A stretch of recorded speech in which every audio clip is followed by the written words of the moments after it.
నేనైతే ఇంట్లోనే ఇలా ప్రిపేర్ చేసుకుంటాను నెయ్య. ఎందుకంటే మాకు ఆవులున్నాయి. మళ్ళీ ప్యూర్ మిల్కొస్తుంది. పాలు మరగబెట్టిన తర్వాత పైనొచ్చే మీగడతోనే నేనైతే నెయ్యి తయారు చేసుకుంటాను.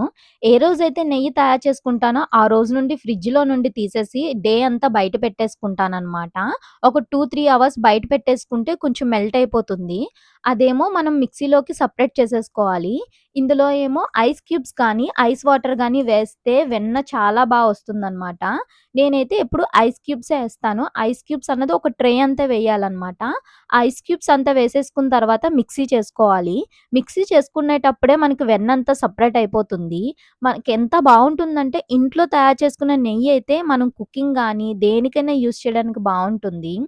మాకు పాలు దొరుకుతాయి కాబట్టి, మాకు ప్యూర్ పాలతోని వచ్చే మీగడతోని తయారు చేసుకుంటాను. పెరుగు మీద ఉన్న మీగడతో గూడా తయారు చేస్తారు. గానీ నాకు తెలీదు ఎలా చేస్తారో. మీకు తెలిసినట్టయితే కామెంట్ బాక్స్‌లో కామెంట్ చేయండి. ఇప్పుడు వెన్ననంతా ఒక బౌల్‌లోకి తీసేసుకొని, అది కొంచెం వాటర్‌తోని క్లీన్ చేసుకోవాలి. ఒక 2, 3 టైమ్స్ మనం క్లీన్ చేసుకోవాలనమాట వెన్నని. ఎందుకంటే మనం 10-20 డేస్ అన్నది ఫ్రిడ్జ్‌లో స్టోర్ చేస్తాం కదా వెన్న. సో, ఒకసారి క్లీన్ చేసుకుంటే మంచిదని చెప్పి క్లీన్ చేసేసుకుంటాము. క్లీన్ చేసేసుకున్న తర్వాత అదే ఒక బౌల్‌లోని మనం వాటర్ ఏమి ఎయకుండా అదే వెన్నని స్టవ్ మీద పెట్టేస్తే అదంతా కరిగిపోతుందనమాట. కరిగేటప్పుడు మనం అలా తిప్పుతూనే ఉండాలి. ఎందుకంటే ఎక్కడైనా మాడిపోయిందంటే టేస్ట్ అయితే మారిపోతుంది. నెయ్యి చేసేటప్పుడు చాలా జాగ్రత్తగా ఒక స్టవ్ దగ్గర నించొని కలుపుతూ ఉండాలి. మన దగ్గర కర్ర గరిటె గానీ, లేదంటే స్టీల్ గరిటె గానీ ఉంటే అదలా మిక్స్ చేస్తూ ఉండాలి. అలా కలుపుతూ ఉన్నప్పటికి ఒక 10-15 మినిట్స్ అలా కలిపిన తర్వాత 30 మినిట్స్‌కి ఇలా నెయ్యయితే ప్రిపేర్ అవుతుంది. ఇలా కలరొచ్చేసిన తర్వాత కొంచెం పొంగు రావాలనమాట దాని మీద.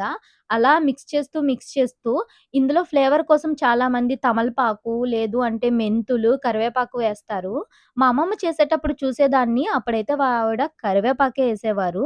ఇలా పైకిలా వస్తుందనమాట నురగలాగా. అంటే నెయ్యన్నది ప్రిపేర్ అయిపోతుంది.